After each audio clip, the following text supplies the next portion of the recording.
máximo de atención. Ha llegado la hora de que estudiemos más a fondo todo lo relacionado con el hombre y el universo que nos rodea. Ante todo, se hace indispensable comprender a fondo los procesos de la vida y de la muerte. Incuestionablemente, existen en el ser humano facultades de cognición superlativa, extraordinarias, que se hallan en estado latente y que convenientemente desarrolladas pueden servirnos para estudiar a fondo al hombre y al universo. Ciertamente, los mundos internos de cada uno de nosotros es lo que cuenta. El pensamiento, el sentimiento, las emociones, los deseos, los anhelos son invisibles a simple vista. Nadie los ve. Todos esos valores constituyen en sí mismos lo interno. Cada hombre tiene su propia vida interior. Cada hombre tiene sus mundos internos. Si un hombre no conoce su propio mundo interior, su vida íntima, mucho menos podrá conocer los mundos internos, la vida íntima del planeta en que vivimos. Si no conoce la vida íntima del planeta en que vivimos, tampoco conocerá la vida interna de nuestro sistema solar o de la galaxia que gira alrededor del Sol central Sirio. Así pues, si se quiere conocer la vida interna del sistema solar o de la Tierra o de la galaxia, hemos de empezar por conocer nuestros propios mundos internos. Nadie podría conocer a nadie observando únicamente la forma física, el cuerpo físico.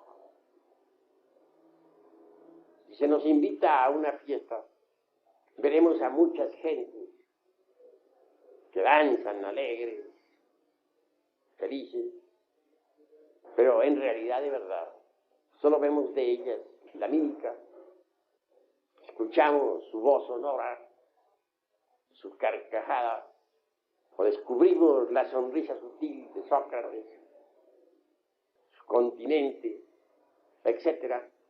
Mas nada sabremos en verdad sobre la vida interna de tales gentes.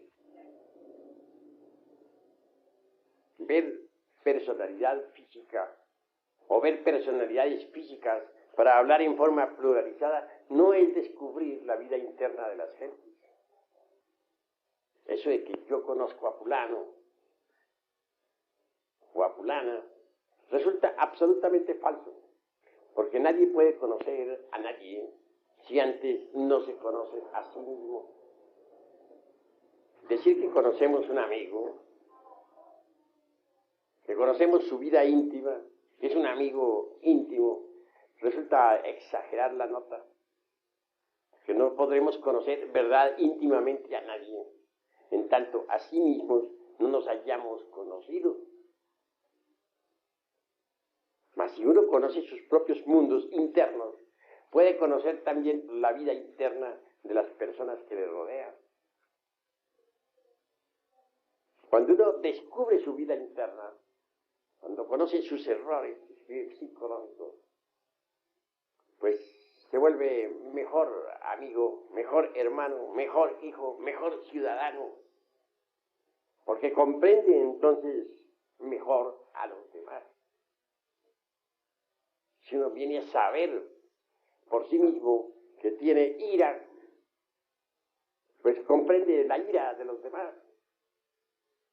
y no exige de los demás que no la tengan, puesto que él sabe que la tiene. Si uno descubre que es celoso, no molestará a los demás con sus celos. No podrá exigir que los demás no sientan celos, porque si él los tiene, se dirá a sí mismo, los demás obviamente tendrán que tenerlos. Sí, pues es necesario que reflexionemos bastante en todas estas cosas. La vida interna de cada uno de nosotros es lo que cuenta. Es más real todavía que las cosas físicas. Esta mesa, esta grabadora, está muy cerca de nosotros mismos. Constituyen nuestros procesos psíquicos. Somos nosotros mismos. Nadie ve el pensamiento ajeno a no ser que tenga la divina clarividencia. Pero el pensamiento existe y es interno. Para el clarividente, los pensamientos de los demás son como un libro abierto. Así que ha llegado la hora de volvernos más comprensivos. No podríamos, repito, conocer la vida interna de este planeta Tierra si antes no conocemos nuestra vida interna. No podríamos conocer la vida interna de un amigo. Es decir, no podríamos conocer a un amigo de verdad si antes no nos conocemos a sí mismos. Así pues, el conocimiento de sí mismos es fundamental cuando se quiere explorar algo, cuando se quiere conocer los mundos internos del planeta Tierra, cuando se quiere inquirir o buscar o indagar algo sobre los misterios de la vida y de la muerte. Es necesario educir, desarrollar ciertas facultades supranormales con el propósito de explorar la vida interna del planeta Tierra. Mas, si nosotros no empezamos por conocernos a sí mismos, dichas facultades no lograrán su pleno desarrollo. Así pues que vale la pena entender lo que es la vida interior y sus responsabilidades. Que nuestro planeta Tierra tiene un cuerpo vital, eso no se puede negar, sí que lo tiene. Nosotros también tenemos un asiento vital orgánico. Sin ese asiento vital no podría el cuerpo físico existir. A la hora de la muerte el cuerpo físico va al sepulcro, junto con el vital. Ese cuerpo vital se va descomponiendo lentamente frente al sepulcro. Tiene un color fosforescente. Brilla como los fuegos fatuos de la medianoche. Los videntes suelen ver a tal cuerpo vital frente a los sepulcros, descomponiéndose lentamente a medida que el cuerpo físico también se va descomponiendo. El cuerpo vital es el asiento, repito, de la vida orgánica. Ningún cuerpo físico podría funcionar sin ese nexus formativo, sin ese cuerpo vital que es fundamental para la biología, para la química, para la fisiología, etcétera, etcétera, etcétera. Ahondar en esta cuestión es urgente, inaplazable, impostergable. Mas, ¿cómo es el mundo vital? Porque si nosotros poseemos un cuerpo vital, el planeta Tierra tiene también que poseerlo. Obviamente el cuerpo vital del planeta Tierra es el Edén, el paraíso, la tierra prometida, de la cual hablara Moisés, el gran jabalí iniciado, el gran legislador hebraico. Y en ella desarrollado las facultades extraordinarias del cuerpo vital. Podrá viajar con dicho vehículo en el Edén. No quiero decir que la totalidad del cuerpo vital pueda ser utilizada para viajar en el paraíso. El cuerpo vital tiene 4 éteres. Primero, el éter químico, que sirve de basamento a las fuerzas químicas que trabajan en el organismo, tanto en los procesos de asimilación como de eliminación. Segundo, el éter de vida. Este está relacionado directamente con los procesos de la reproducción de la raza. Tercero, el éter lumínico, que se relaciona con las percepciones, con las calorías, etc. Y por último, el éter reflector, que es el vehículo de la imaginación y de la voluntad. Así que el cuerpo vital tiene 4 éteres y es el fundamento de la vida orgánica. El iniciado puede extraer los 2 éteres superiores del cuerpo vital para viajar con ellos por la región del Edén. Estos 2 éteres superiores, repito, son el lumínico y el reflector. Uno con tal vehículo puede estudiar el Edén, el paraíso terrenal. Quienes supongan que el paraíso terrenal estuvo situado en tal o cual lugar de la tierra, están equivocados. La explicación que da la Biblia sobre los ríos Tigre y Eufrates y el paraíso situado por allá en la Mesopotamia, etc., es completamente simbólica. El paraíso terrenal es el cuerpo vital del planeta Tierra. Es la sección superior de este mundo tridimensional de Euclides. El cuerpo vital terrestre sirve de asiento a la vida orgánica de todo nuestro mundo Tierra. Ciertamente, el cuerpo vital contiene en sí mismo 2 esferas. La primera diría la luna, la segunda la tierra. Son como 2 yemas de un mismo huevo. Esto parecerá insólito, mas en el fondo no lo es. Recuérdese que la luna que nos ilumina en el espacio infinito, un día tuvo vida, y vida rica en abundancia. Mares profundos, volcanes en erupción, vida vegetal, animal, humana, etc. Aquellos pseudoesoteristas o iniciados que afirmaran que la luna era un pedazo de tierra lanzado al espacio, quedaron muy mal con las exploraciones hechas por la NASA. Los distintos guijarros lunares examinados con el carbono 14 indicaron que la luna es más antigua que la Tierra. Entonces, obviamente no es un pedazo de costa terrestre lanzada al espacio, como suponen muchos ignorantes equivocados.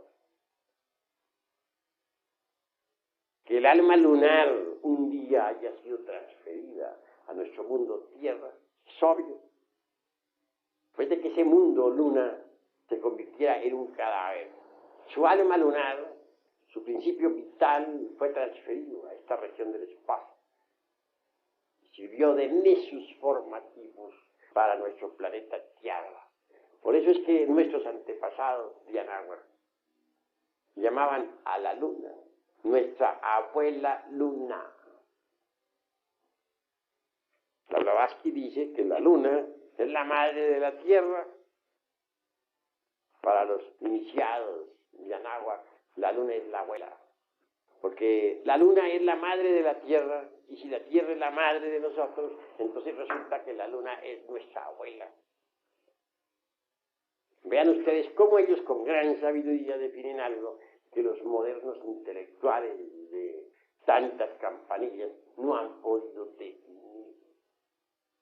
Yo en realidad, entre paréntesis, he visto que la sabiduría es espantosamente sencilla, tiene una ingenuidad y una inocencia que asombra. Obviamente, la luna juega un gran papel en la economía orgánica de nuestro mundo Tierra, como quiera que el cuerpo vital de la Tierra abarca también a la luna. Es posible que la luna actúe en forma más directa sobre nuestra Tierra, sobre los organismos, etc. Ya sabemos el papel que hace en relación con las altas y bajas mareas. Ya sabemos la relación que tiene con la función ovárica en el sexo femenino. Ya sabemos la relación que tiene con las distintas enfermedades y los ciclos lunares, con la salud mental de las gentes que se hallan en el manicomio, en los cambios de luna se enferman aún más, etcétera, etcétera, etcétera. La luna influye directamente en la concepción de todas las criaturas vivientes. En creciente la savia sube, en menguante baja. Y esto es extraordinario. Así pues, el mundo vital es algo que vale la pena investigar. En el Edén, es decir, en el mundo vital, existen verdaderas maravillas. Cualquiera que sepa viajar con cuerpo vital por el paraíso podrá ver allí razas humanas existentes.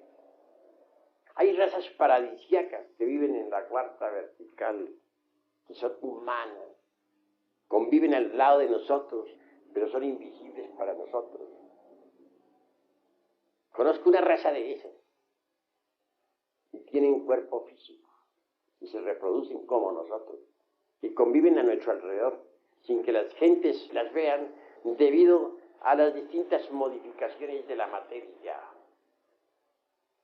Todavía hay razas humanas que no han salido del paraíso, y son dichosas, felices. Gentes de carne y hueso, invisibles para las gentes que viven en la región tridimensional de Euclides. Gentes herénicas, paradisíacas, que aún no han comido de aquel fruto que se nos dijera, no comeréis, porque si comiereis de ese fruto, moriréis. Gentes que han sabido obedecer ese mandato. El mundo vital o mundo edénico es precioso. Las montañas son allí transparentes como el cristal y tienen un bello color azul. Los mares se ven azules y los campos. El color básico fundamental del Edén es el azul. No quiere decir esto que no exista toda la gama de colores en el Edén. Existe, pero el fundamento es el azul intenso del éter. El mundo vital es precioso. Allí hay templos extraordinarios. Allí están los templos de los elementales de la naturaleza. Cada planta, por ejemplo, es el cuerpo físico de un elemental. Una es la familia de los naranjales, otra la de los pinos, otra la de hierbabuena de menta, otra la de los rosales, etcétera, etcétera, etcétera. Esas familias elementales, vegetales, tienen sus templos en el Edén. Allí se reúnen esas criaturas inocentes para recibir instrucción de los devas que las gobiernan. Quien sepa viajar en cuerpo etérico podrá perfectamente verificar por sí mismo y en forma directa lo que en estos instantes estoy enfatizando. Bien vale la pena, pues, inquirir, estudiar más a fondo esta doctrina para descubrir tantos prodigios. Juan el Bautista indudablemente vive en el mundo vital, es decir, en el Edén, en el paraíso. Juan el Bautista es un verdadero iluminado, un Christus, alguien que ya encarnó en sí mismo al Verbo, a la palabra, al Cristo íntimo. Para poder penetrar en el Edén es necesario saber viajar con el cuerpo vital, haber recibido educación esotérica profunda. Mucho más allá de este cuerpo vital que es tan precioso, descubrimos lo que podríamos llamar el mundo astral. El verdadero iniciado posee un cuerpo astral. No todos los seres humanos lo poseen, pero el iniciado sí lo posee. También el planeta Tierra posee un cuerpo astral. El mundo astral es maravilloso de por sí. Es el mundo del color. Tiene 7 tonalidades básicas, fundamentales, de acuerdo con las 7 notas del espectro solar, de acuerdo con los 7 colores. El mundo astral tiene regiones extraordinariamente sublimes y otras, desgraciadamente, infernales. En el mundo astral hallamos las columnas de ángeles y también las columnas de demonios. Podría decirse que en el mundo astral combaten ángeles y demonios. Quien posea un cuerpo astral puede viajar por esas regiones del mundo astral. Puede conocerlas. Puede descubrir sus prodigios, etc. Podría decirse en forma enfática que el mundo astral es el mundo de los sacramentos. Y esto, obviamente, ya está demostrado esotéricamente. Cualquier adepto verdadero posee un cuerpo astral. Es posible hacer visible y tangible el cuerpo astral después de la muerte del cuerpo físico. Existe en el alto esoterismo un sacramento que se le denomina almohadzano. Mediante ese sacramento, un maestro, después de la muerte del cuerpo físico, puede vivir durante un año materializado en el mundo tridimensional de Euclides, es decir, aquí en este mundo físico, para instruir a sus devotos. El sacramento almohadzano es tremendo. Cuando un maestro quiere instruir físicamente a sus discípulos, después de haber perdido el cuerpo tenso, puede hacerlo, puede materializar el astral, hacerlo tangible ante los discípulos, a condición de haber primero verificado el sacramento almohadzano. Es tremendo ese sacramento. El adepto pondrá dentro de su copa o cáliz algo de su sangre, y los discípulos, imitándolo, pondrán también sangre entre ese cáliz. Mezclarán todo el conjunto de sangre. Celebrarán un rito, pero un rito muy especial, en el que cada uno beberá del cáliz. Y se verificará el sacramento almohadzano. Ante todo, esto merece una explicación científica clara y precisa. Dentro de la sangre arterial, dentro de la sangre humana,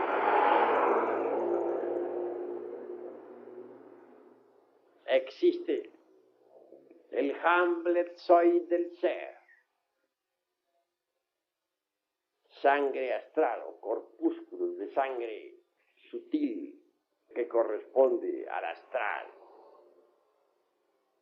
La liturgia, combinada con la operación de sangre, tal como la he citado, permite que el Hamletzoid del ser, es decir, la sangre astral contenida en la sangre física, entre pues en la parte astral de cada uno de los que han celebrado el sacramento. Si en el maestro viene a quedar Hamletzoid del ser de cada uno de sus estudiantes, y en los estudiantes Hamletzoid del ser de la sangre de su maestro. Sangre astral, mejor dicho, contenida en la sangre física, llegará a la parte astral de discípulos y maestros. Así y solo así será posible que el maestro, después de la muerte del cuerpo físico, pueda materializarse, vivir con su cuerpo astral aquí en la región tridimensional de Euclides, en este mundo tenso. Es la región de la luz, la segunda, la región de las tinieblas, donde solamente se oye el llanto y el crujir de dientes. Y pues el mundo astral es un mundo foático, angélico o diabólico. Y esto es algo que debemos entender. En el mundo astral viven los fallecidos, las almas en pena, los espíritus cautivos, y también aquellos que se dedican a la alta o baja magia. En el mundo astral encontraremos nosotros a Elohim Gibor o a Andramelech, a Michael o a su antítesis, a Chabajot o a Rafael, a Lilith o a Nahemá, a Miguel o a Lucifer, etcétera, etcétera, etcétera. Allí viven las columnas de ángeles y de demonios que se combaten mutuamente. Quienes se dedican a la magia práctica, especialmente, se ubican en el mundo astral. Recordemos nosotros precisamente a Eliphas Levi, el abate Alfonso Luis Costán. Es un gran maestro. Se halla ubicado incuestionablemente en el mundo astral. Allí vive, allí trabaja, allí existe, porque es un mago. La palabra mago hay que revalorizarla. Por estos tiempos desgraciados se llama mago al charlatán, al prestidigitador, al ignorante embaucador que tiene habilidad en manos para engañar al pueblo. En los tiempos antiguos, mago era el sabio, el iluminado, aquel que conocía los misterios de la vida y de la muerte, aquel que había empuñado el cetro de poder, aquel que había desarrollado en su anatomía oculta el fuego serpentino anular que se desarrolla en el cuerpo de la secta. En el mundo astral se puede invocar a los ángeles y también a los demonios. Existen fórmulas angélicas inefables mediante las cuales es posible que los Elohim nos asistan. Mas existen también formas mántricas, diabólicas o litúrgicas mediante las cuales es posible invocar a los demonios. Ángeles y demonios obedecen al mago. Mago es el que sabe entrar en el mundo astral a voluntad, el que es capaz de abandonar el cuerpo físico para moverse precisamente en la región astral. Yo no podría denominar mago a un individuo que no sabe salir del cuerpo físico a voluntad. En el mundo astral viven los magos. Cualquier adepto que se haya dedicado a la alta o baja magia tiene que vivir forzosamente en el mundo astral. El mundo astral, de por sí, es un mundo de colores centelleantes, tremendo. El fuego astral arde abrasadoramente en todo el universo. Allí encontramos a las almas desencarnadas. Allí viven, allí existen. Podremos platicar con ellas si sabemos dejar el cuerpo físico a voluntad. Más allá del mundo astral está el mundo de la mente. Cuando un hombre es capaz de fabricarse un cuerpo mental, cuando lo tiene, es también capaz de viajar por el mundo de la mente universal. En el mundo de la mente encontramos sapiencia, sabiduría. Allí están todos los templos de los dioses, los templos de Hermes Trismegisto, donde se mencionan sus obras, donde se rinde culto a su sapiencia.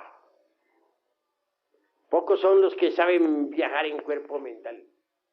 Esto se debe a que pocos son los que se han fabricado para su uso personal un cuerpo mental.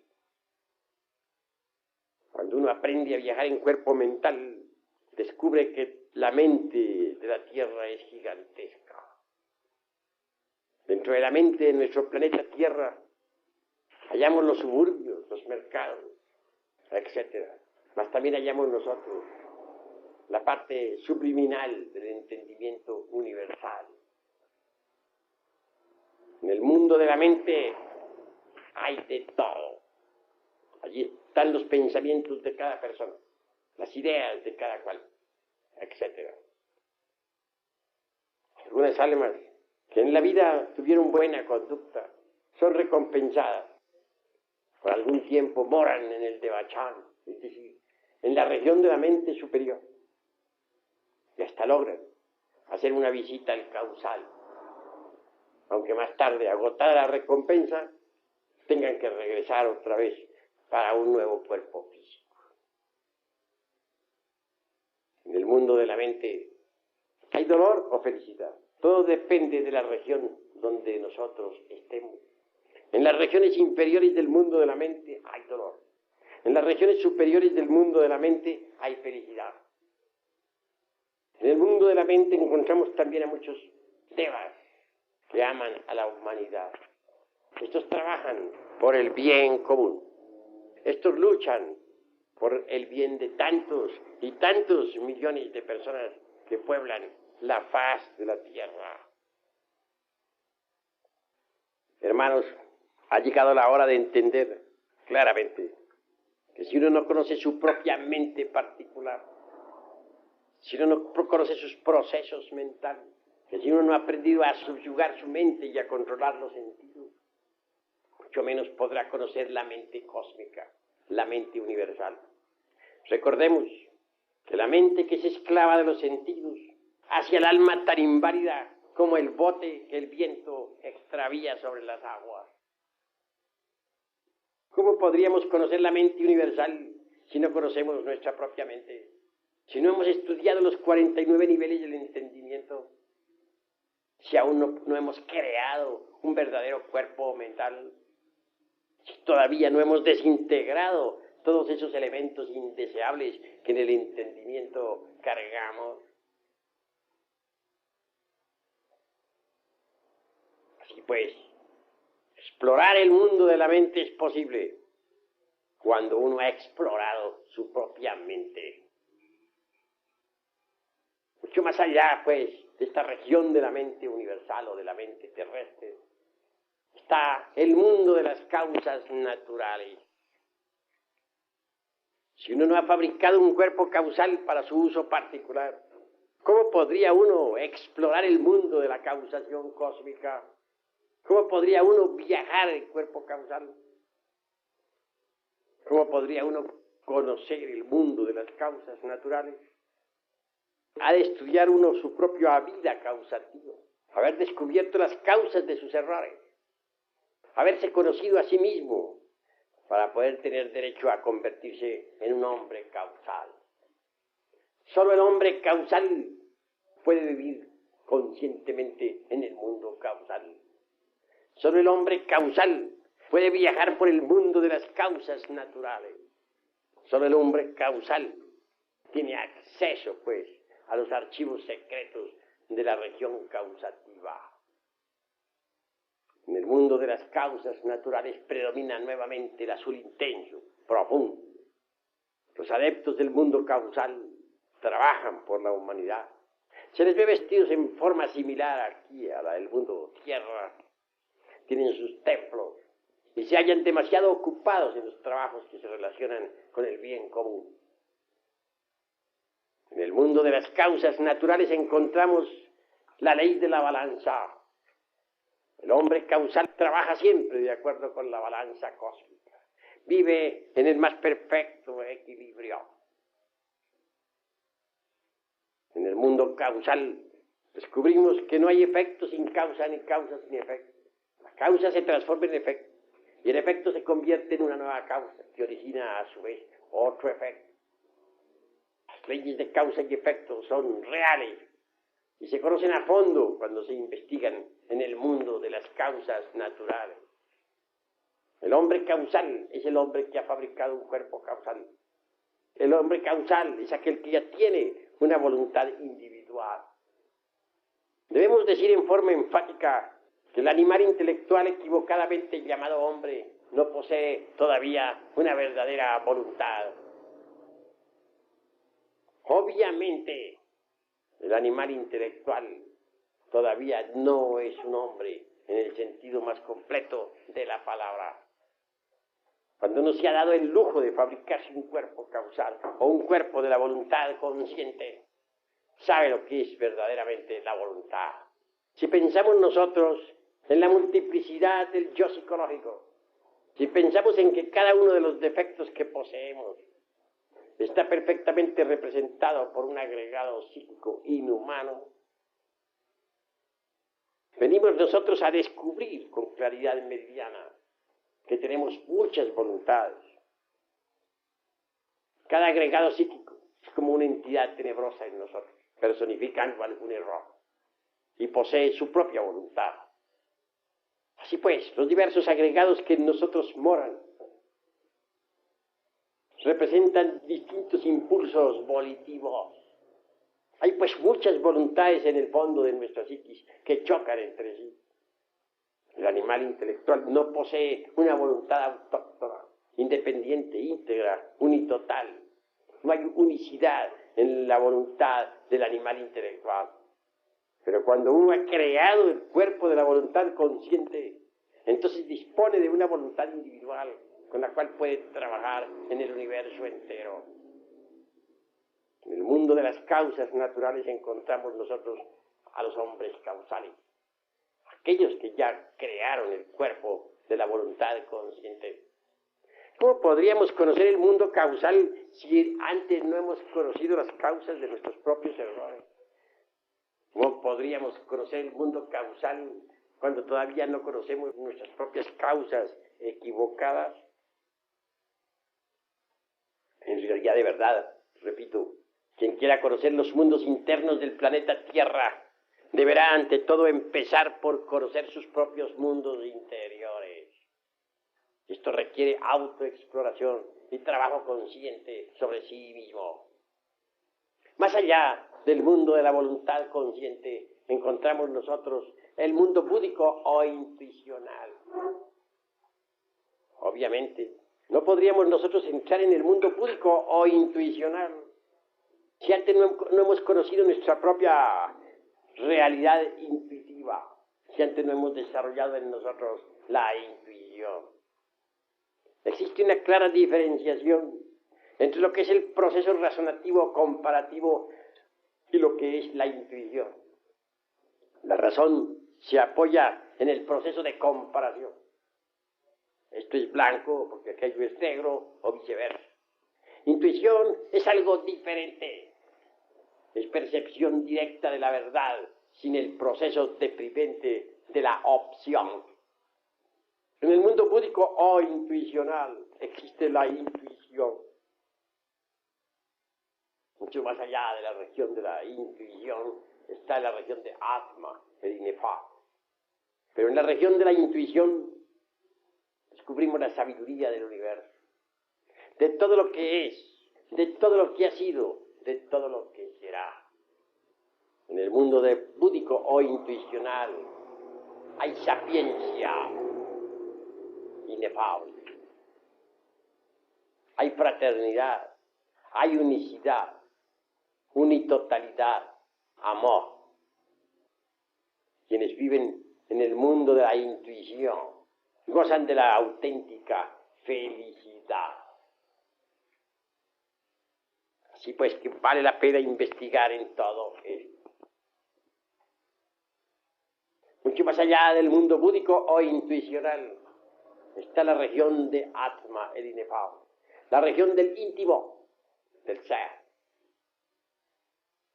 El ser es el ser, y la razón de ser del ser es el mismo ser. El íntimo en sí mismo tiene dos almas, el alma espiritual que es femenina y el alma humana que es masculina. Si leemos la Divina Comedia veremos que el Dante también cita a las dos almas. La una, la que trabaja, la humana, y la otra, la que contempla, la que se mira en el espejo de la naturaleza. Mucho se ha hablado sobre el signo zodiacal de Géminis. Yo digo que ese signo lo cargamos dentro de nosotros mismos, en los fondos del alma. El íntimo tiene, repito, dos almas. Pero esto requiere rigurosas disciplinas esotéricas. Hay que haber creado antes los cuerpos astrales, mental y causal.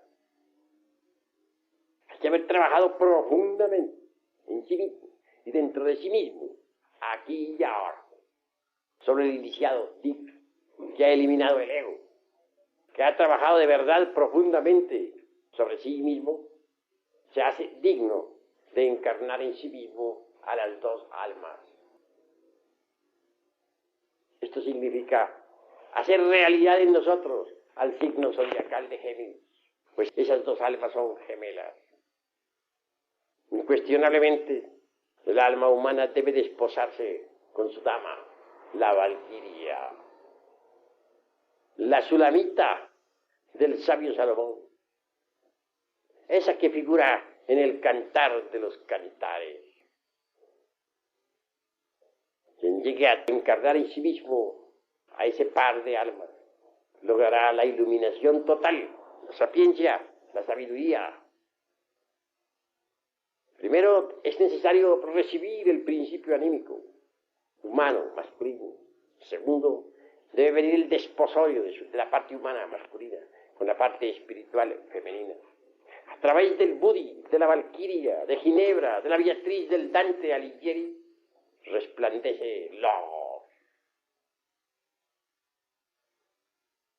Obviamente, los principios divinos más poderosos están contenidos en el interior del alma espíritu, del Budi. Por eso la Blavatsky en La voz del silencio ha dicho que el Budi es como un vaso de alabastro fino y transparente a través del cual arde la llama de Prajna. Cuando el alma humana, eso que tenemos de humano nosotros aquí adentro, se desposa con el alma y espíritu, viene la iluminación. Se establece la luz interior en nosotros.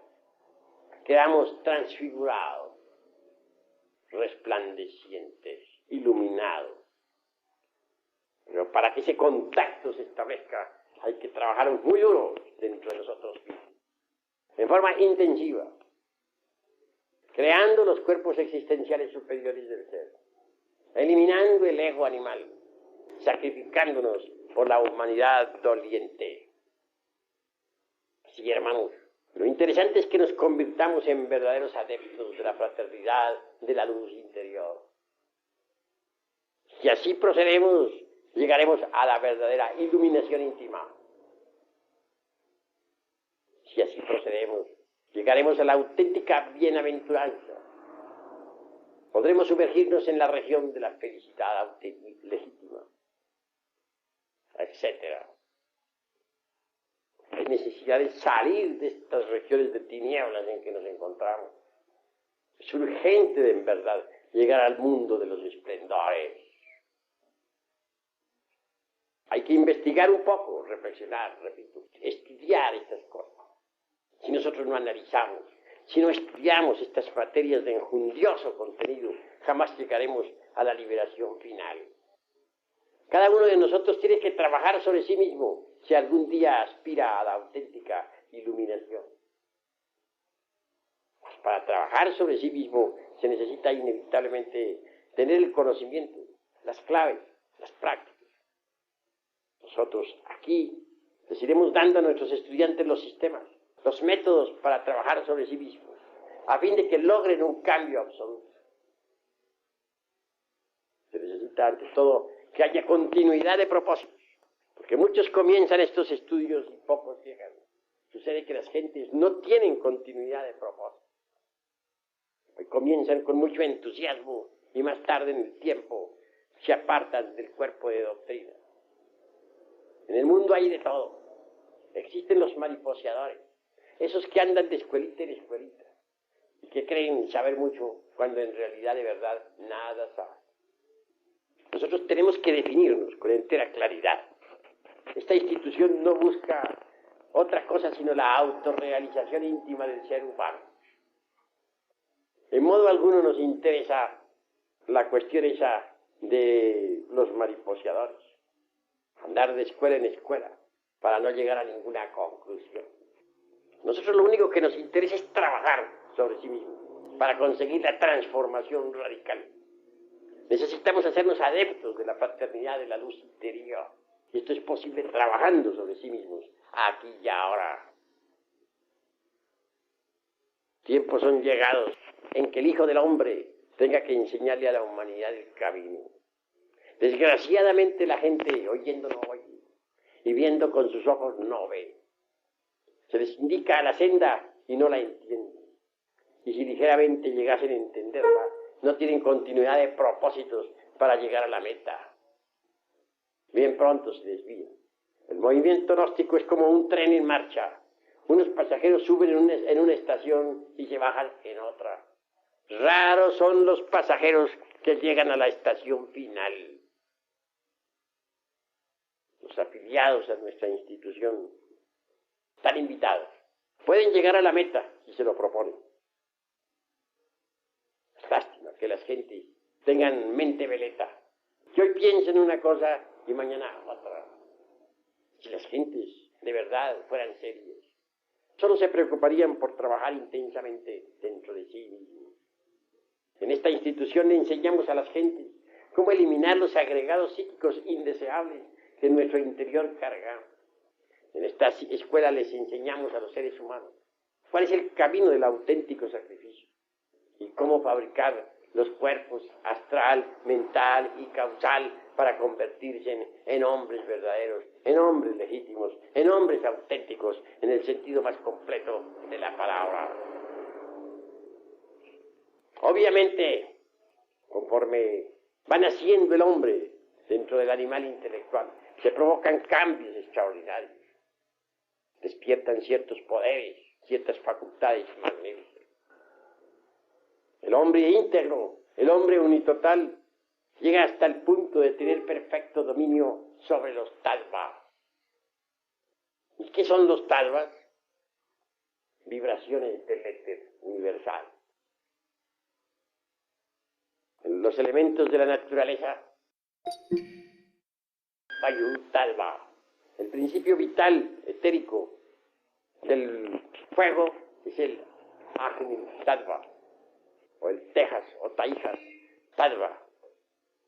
El principio vital de la tierra es precisamente el Prithvi Tattva. El hombre auténtico, legítimo, aquel que ha fabricado los cuerpos astral, mental y causal, aquel que es capaz de entrar en el mundo etérico, aquel que es capaz de moverse por el mundo astral, aquel que puede penetrar inteligentemente en el mundo de la mente cósmica o viajar por el mundo de las causas naturales. También adquiere poder sobre los elementos de la naturaleza, sobre la perfumada tierra y sobre el fuego flamígero, sobre las aguas tempestuosas y sobre el huracanado viento. Por este motivo, el adepto llega de verdad a convertirse en un rey de la naturaleza y del cosmos. Los tattvas en sí mismos pertenecen al mundo etérico, a ese mundo vital, a ese cuerpo vital del planeta Tierra. Los tattvas son vibraciones del éter. Los tattvas penetran directamente en las glándulas endógenas del organismo humano, pero no vuelven a salir de allí. Los tattvas, al entrar dentro de las chakras, pasan a las glándulas endógenas y se transforman en hormonas.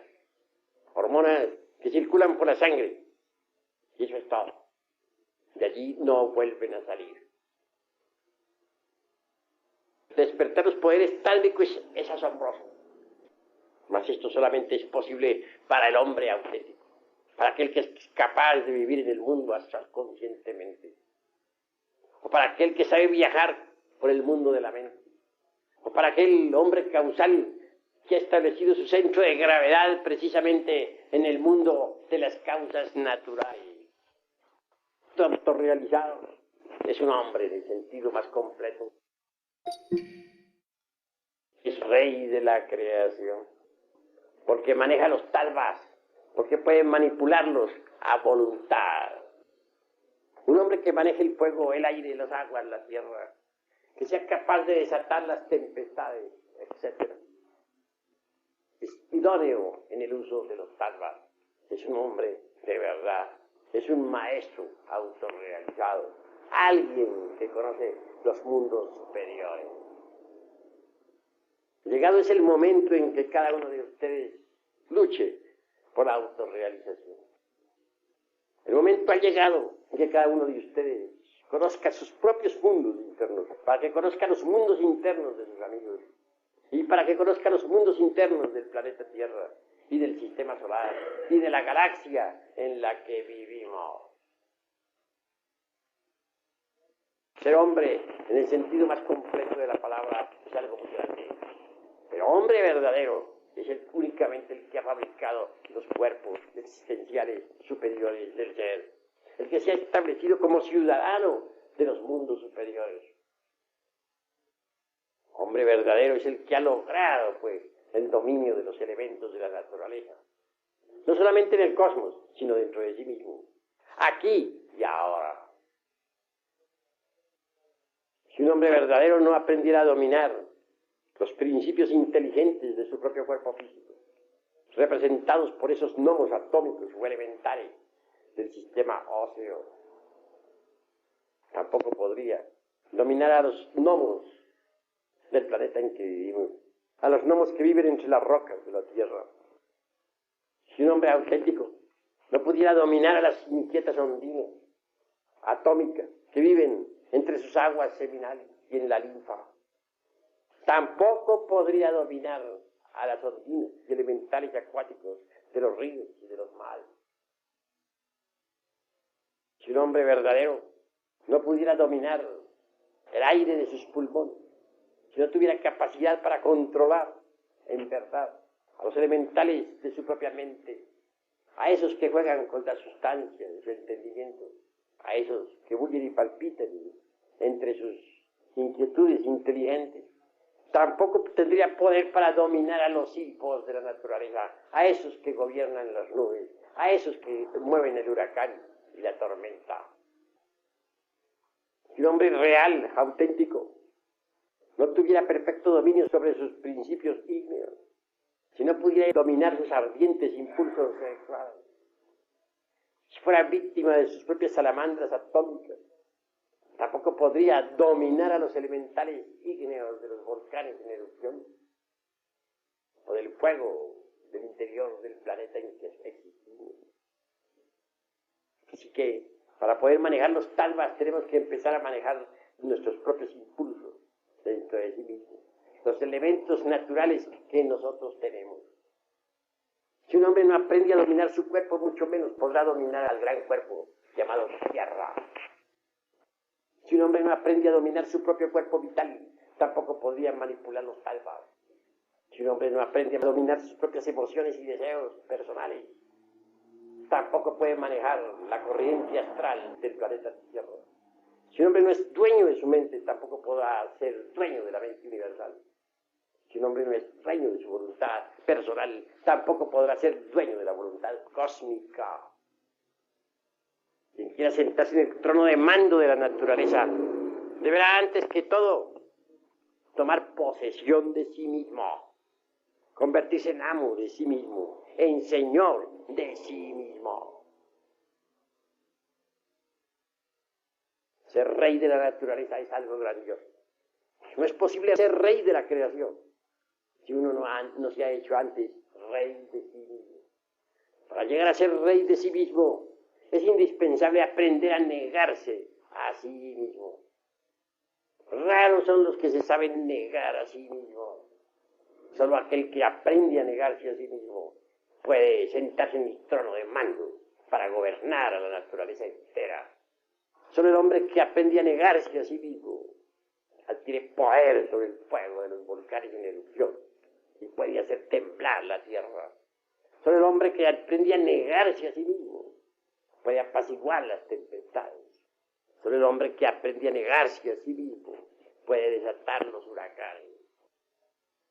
En tanto uno no haya aprendido a negarse a sí mismo, es un débil, un incapaz, una criatura víctima de las circunstancias. Negarse a sí mismo aparentemente es muy fácil. En teoría, en frío, cualquiera se siente capaz de negarse a sí mismo. En caliente es diferente. Quisiera poner algún ejemplo de negación de sí mismo. Apelaré a la cuestión de las bodas matrimoniales con tal de insinuar ideas. Tengamos el caso de alguien que se casará siendo alquimista. Bien sabemos que el alquimista maneja el vitriolo, vidrio líquido, flexible, maleable. O hablando en otros términos, el esperma sagrado. O el azogue, como también se le dice, el azogue en bruto. Obviamente un alquimista no puede jamás derramar el vaso de Hermes. Yo no conseguiría un alquimista dedicado a la gran obra derramando el vaso de Hermes Trismegisto, el 3 veces grande dios de todo. O en otros términos más concretos, llegando hasta la eyaculación del ens semen durante la cópula química o metafísica. Si un alquimista procediera en esa forma, fracasaría, de hecho, en la ciencia de la transmutación metálica. Se ha casado. Y debido a la sobreexcitación sexual, sabe que si realiza la conexión del Lingam Yoni y Pudenda en su primera noche de boda, perdería el mercurio de la filosofía secreta. Sin embargo, el peligro es grave. La Tanor, es decir, su esposa, podría exigirle el cumplimiento de la cópula química, pero él sabe que fracasaría. Negarse sería lo indicado, y debe negar, aunque la sacerdotisa proteste. En frío, todos dicen que sí. En caliente, no hay nadie que sea capaz de hacerlo. Ahora, supongamos que no se trata de un elemento masculino. Supongamos que una mujer se dedica a la alquimia y al dominio de las ciencias esotéricas. Se casa. Obviamente ha de realizar la cópula metafísica en su primera noche de boda. Las temen. Al realizarla, pudiese llegar a eso que en fisiología orgánica se conoce como orgasmo, pérdida de la energía creadora del tercer logo. Debe negarse esa noche. No se halla en condición. ¿Podría hacerlo? Cualquier dama en frío diría sí, lo hago. Pero en caliente las cosas cambian. Y no estoy dándoles a ustedes sino una pauta, una idea de lo que es negarse. Trataría algo terrible. En tanto un hombre o una mujer no se nieguen a sí mismos, no sean capaces de sacrificar la parte animal por amor al Cristo íntimo, al Logos. Tampoco sean capaces de sentarse en el trono de mando de la naturaleza para gobernar al universo entero. Quiera poder, puede adquirirlo si se niega a sí mismo. Un ejemplo concreto tendremos nosotros en el poder para hacerse invisible. Es posible lograr ese poder. Es maravilloso. Pero necesita uno negarse a sí mismo. Sí, en instantes en que un ser querido exhala su postrer aliento, renunciamos al dolor que nos ocasiona tan nefasta pérdida. Hay negación de sí mismo. Lo más natural es que viendo nosotros a nuestra madre que ha muerto, o a un hijo, o a un hermano, o a nuestro padre terrenal, caigamos en la desesperación. Así en ese preciso instante nos negamos a sí mismos. Y aquel dolor es sacrificado en aras del poder esotérico para la invisibilidad. Si en ese momento ese supremo dolor lo transformamos mediante la meditación consciente en el poder para hacernos invisibles, la realidad será que adquiriremos por tal motivo tan precioso poder. ¿Quién es capaz de hacerlo? ¿Cuál sería capaz de sonreír de verdad, renunciando al dolor ante el lecho de su madre muerta? ¿Cuál sería capaz de sacrificar ese dolor, de renunciar a él ante el lecho de su padre o de su esposa fallecida? Imposible. Es muy difícil hallar a alguien con esa capacidad. Entonces, ¿cómo aprender a hacerse invisible si no somos capaces de conseguir el poder? Para conseguirlo hay que negarnos a sí mismos. Y si no nos negamos, ¿conseguiremos acaso tal poder? Los poderes ante nosotros están, pero implican sacrificio y negación de sí mismo. Por ejemplo, el combustible que hace mover una máquina que arrastra un ferrocarril en marcha debe ser sacrificado en aras de la energía motriz que haga funcionar todo el tren. Vemos así que ese combustible, mediante el sacrificio, se convierte en una fuerza distinta, se convierte en movimiento, en un poder que arrastra a un vehículo a lo largo de los rieles. Eso es obvio. Sí, también una fuerza inferior cualquiera puede ser transformada mediante el sacrificio en otra fuerza completamente diferente y con características distintas. La técnica está en aprender a negarse a sí mismo para transformar mediante el sacrificio una fuerza inferior en otra de tipo superior y diferente. Solo así, procediendo así, transformándonos de esa manera, de ese modo, es como es posible en verdad llegar a ser reyes de los tattvas, hombres en el sentido más completo de la palabra, hombres solares, hombres dioses. Ahora es llegada en que nosotros meditemos un poco. En los antiguos tiempos de la Arcadia, cuando los ríos de agua pura de vida manaban leche y miel, el hombre tenía poder sobre los elementos de la naturaleza.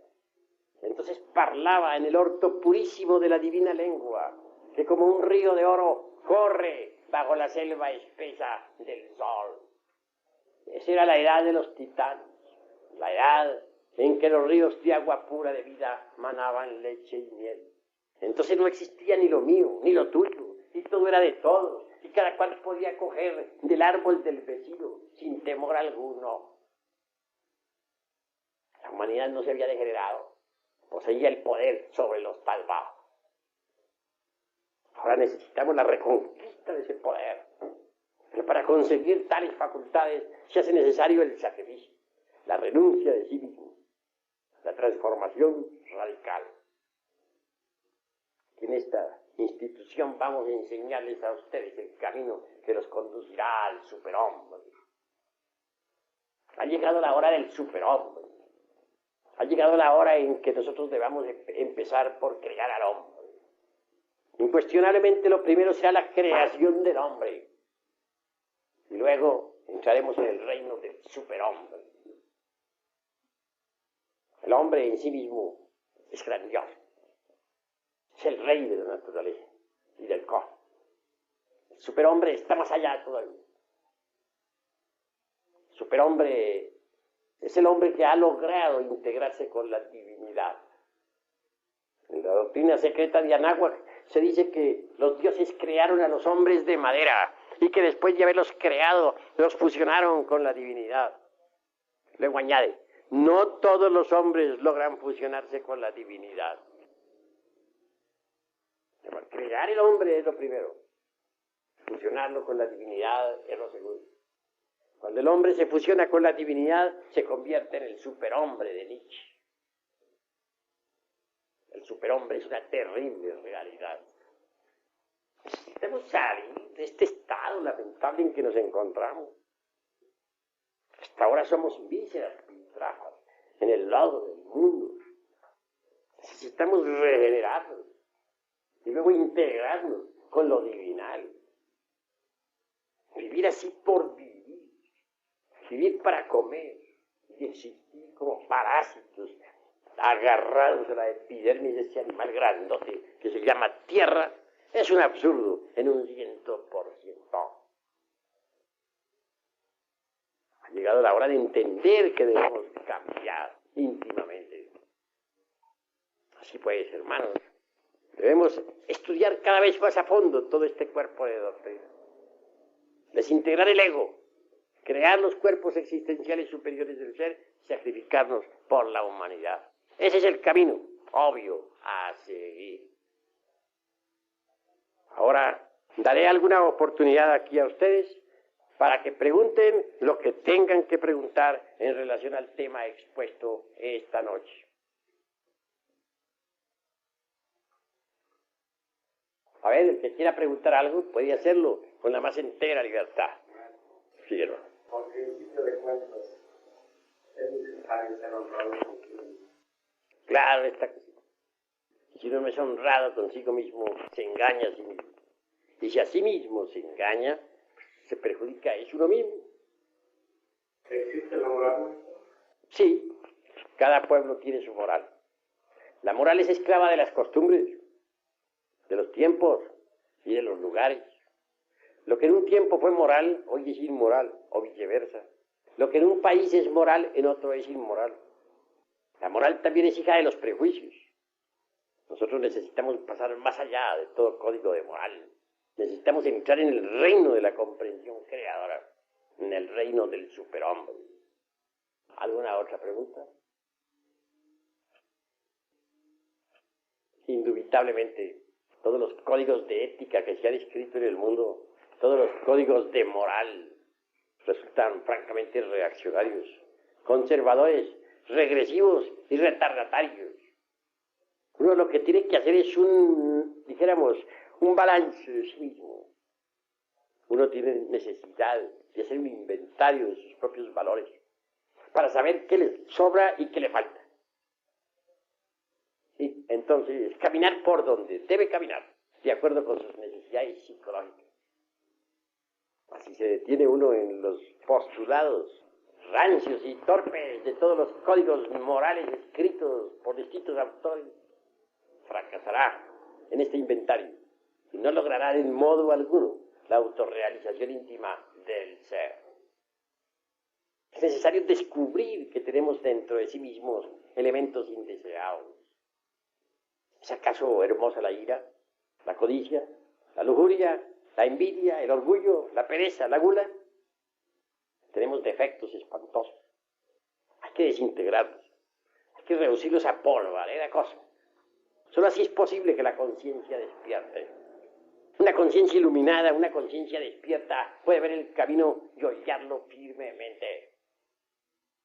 Pero si nosotros no desintegramos los elementos indeseables que en nuestro interior cargamos, obviamente el despertar será imposible. ¿Cómo podría entonces un hombre dormido investigar la vida en los mundos superiores, en el astral, en el mental, en el causal? Para poder ser investigador competente de la vida en los mundos superiores, ante todo debe uno haber despertado. No es posible lograr el despertar de la conciencia en tanto continúe dentro de nosotros existiendo toda esa cantidad de valores negativos y fatales que en nuestro interior cargamos. Es decir, todos nuestros defectos de tipo psicológico. ¿Hay alguna otra pregunta? Sí. Mucho tiempo me pregunté yo mismo si había en este planeta Tierra una persona que careciese de todo esto. Sería bueno acabar de especificar tu pregunta. Bueno, referente a todo lo que usted acaba de explicar, maestro, todas las marcas por las que estamos corriendo nosotros, se da uno cuenta que a instante el hombre se puede hacer, que es mucho más difícil también.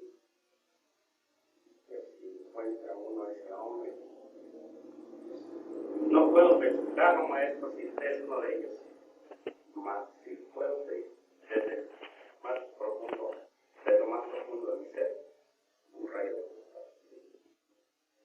Ante todo, agradezco vuestras buenas intenciones, sus hermosas palabras, la sinceridad de tu corazón.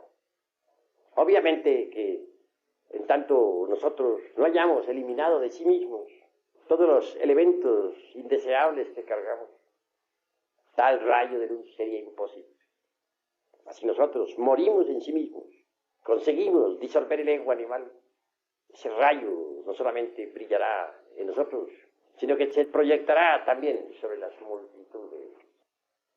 Por lo tanto, necesario es que hagamos un inventario, como ya dije, de sí mismos, para saber qué nos sobra y qué nos falta. Porque muchas virtudes que creemos tener, no las tenemos. Y muchas cualidades nos faltan y debemos adquirirlas. Sí, hermanos, la hora es llegada en que seamos sinceros consigo mismos, en que nos autodescubramos, en que nos resolvamos de verdad a eliminar nuestros defectos de tipo psicológico. ¿Alguna otra pregunta de los hermanos? ¿Puede tomar la palabra? Para la eliminación de también no únicamente personas, uno nada más puede resolver o puede obtener de otra manera, como estaba pensando ahorita cuando Cristo perdonó los pecados de un hombre, le disolvió todos esos pecados que tenía fuera de la. Pues ciertamente, cada uno de nosotros tiene que hacer el trabajo dentro de sí mismo. El maestro solamente puede mostrar el camino, y eso es todo. Obviamente es en el terreno de la vida práctica, en relación con nuestros amigos, con nuestros familiares, en la calle, en el templo, o en la escuela, o en el trabajo, donde debemos autodescubrirnos. En la interrelación existe autodescubrimiento, cuando estamos alertas y vigilantes como el vigía en época de guerra. Sucede que en la interrelación los defectos escondidos afloran espontáneamente. Y si nosotros estamos alertas como el vigía en época de guerra, entonces los vemos. Defecto descubierto debe ser comprendido íntegramente a través del análisis, a través de la comprensión creadora, a través de la meditación, de la autorreflexión evidente del ser. Cuando uno ha comprendido tal o cual defecto descubierto, entonces puede darse el lujo de eliminarlo. Uno puede eliminar un defecto cuando apela a una fuerza que sea superior a la mente. La mente por sí misma no puede alterar radicalmente ningún error. Puede rotularlo de distintas maneras, pasarlo de un nivel a otro, esconderlo de sí misma o de los demás, justificarlo o condenarlo, etc., para no alterarlo.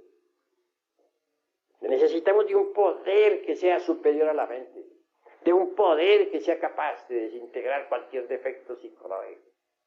Ese poder existe en sí mismo, afortunadamente. Quiero referirme en forma enfática a Devi Kundalini Shakti, la serpiente ígnea de nuestros mágicos poderes, al fuá particular, individual, a esa variante de nuestro propio ser que los indostanes llaman Kundalini. Si uno apela a ese poder, si uno implora el auxilio de Devi Kundalini Shakti, podrá eliminar cualquier error psicológico debidamente comprendido en forma íntegra. Mas si uno quiere a base de exclusiva comprensión extirpar de la mente los defectos psicológicos, está equivocado. Es cierto que mediante el cuchillo de la conciencia uno puede separar de su psiquis a cualquier defecto psicológico, pero este continuará como un demonio a nuestro alrededor, buscará la forma, la manera, pues, de intervenir en cualquier instante dado. Y al fin volverá a acomodarse dentro de los 5 cilindros de la máquina orgánica. Así pues, comprensión solo no es todo. Necesitamos eliminación. Y la eliminación no es posible sin un auxilio superior. Necesitamos de esa flama sagrada que se desarrolla en la espina dorsal de la zeta gnóstico. Necesitamos de Kundalini Shakti, la madre cósmica. Solo ella, la divina madre cósmica, particular, individual, de cada uno de nosotros, puede eliminar de nuestro psiquis el defecto que previamente hayamos comprendido en forma íntegra en todos los departamentos de la mente.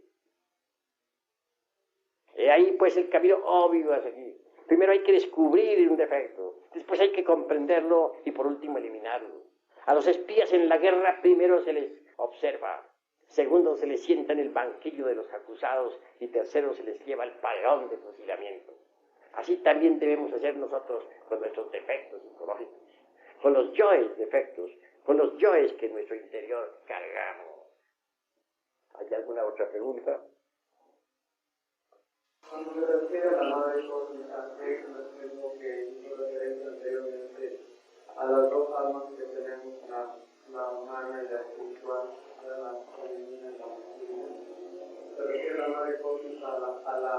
al alma espiritual. No me estoy refiriendo a eso. Me estoy refiriendo a la cobra sagrada de los misterios de León. Denominan Kundalini Shakti. Variantes, repito, de nuestro propio ser. Solo mediante el conocimiento de la anatomía oculta podemos saber lo que Kundalini representa en nuestra médula espinal dorsal. Claro, Kundalini, repito, es una parte de nuestro propio ser, pero derivado. Así representada la Divina Madre Kundalini, la cobra sagrada de los antiguos misterios, la víbora divina, Isis, Adonía, Insoberta, Rea, Cibeles, Tonantzin, etcétera, etcétera, etcétera. Cada uno de nosotros tiene en su ser íntimo, secreto, a su propia madre particular, individual. Solo ella, nuestra Madre Divina, particular, individual, llamémosla Tonantzin o simplemente Isis o Adonía, no importa. Ella es, lo que siempre ha sido y lo que siempre será. Esa víbora bendita, esa cobra de los antiguos misterios, es la única que tiene poder para desintegrar cualquier defecto psicológico previamente comprendido en todos los departamentos de la mente.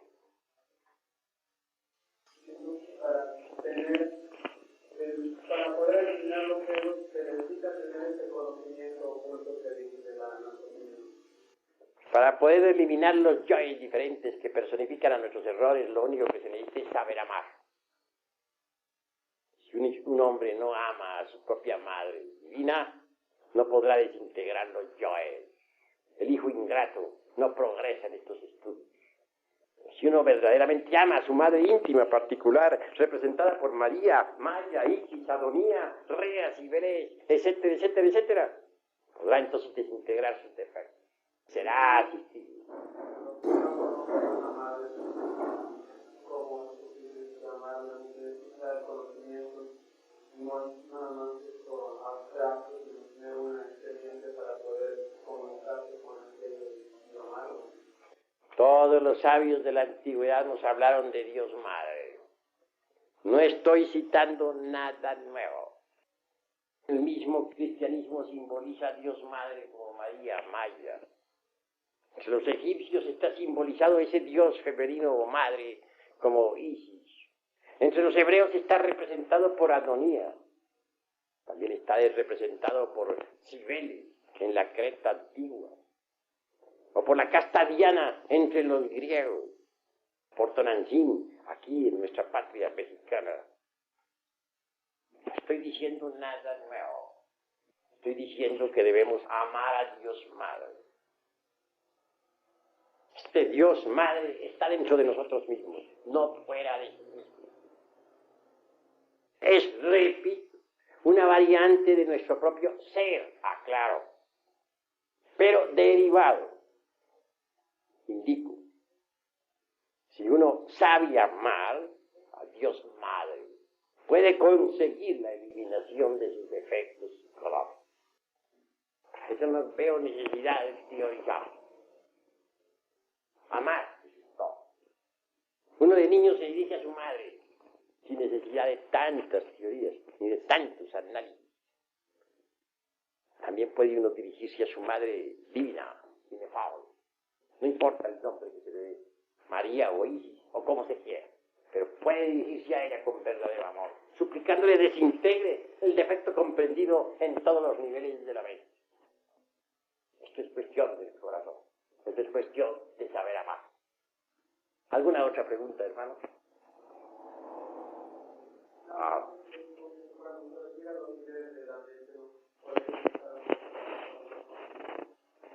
Pues sería largo y grave. Existen 49 niveles subconscientes que están representados por las 49 notas de un antiguo instrumento que inventaran dos hermanos iniciados en la antigua China. Los 49 niveles de la mente. Los tiempos antiguos, cuando uno quería llegar al samadhi, al éxtasis, debería, primero que todo, llevar a la mente a la más completa quietud y silencio. No solamente en el nivel meramente intelectivo, sino en el segundo, relacionado con el subconsciente, o en el tercero, o en el cuarto, aún más profundo, o en el 48, o en el 49. Cuando uno conseguía quietar la mente, llevarla al silencio más profundo en todos sus niveles, entonces la esencia se escapaba para experimentar el satori. Los 49 niveles de la mente no podrían ser explicados desde un punto de vista exclusivamente dialéctico. Para entender los 49 niveles de la mente necesitamos de la música, de la ley del eterno Eta para Parchidok.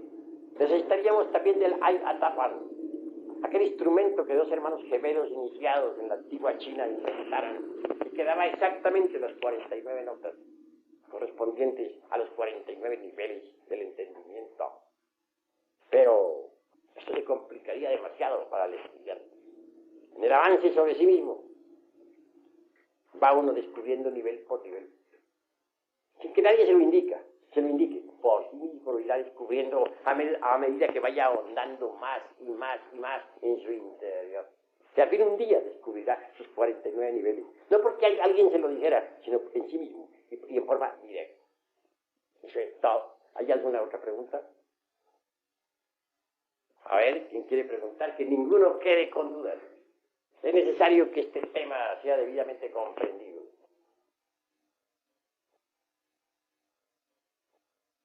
Bueno, como los veo a todos tan callados, no me queda más remedio que decirles, hermanos, esta convocación ha terminado.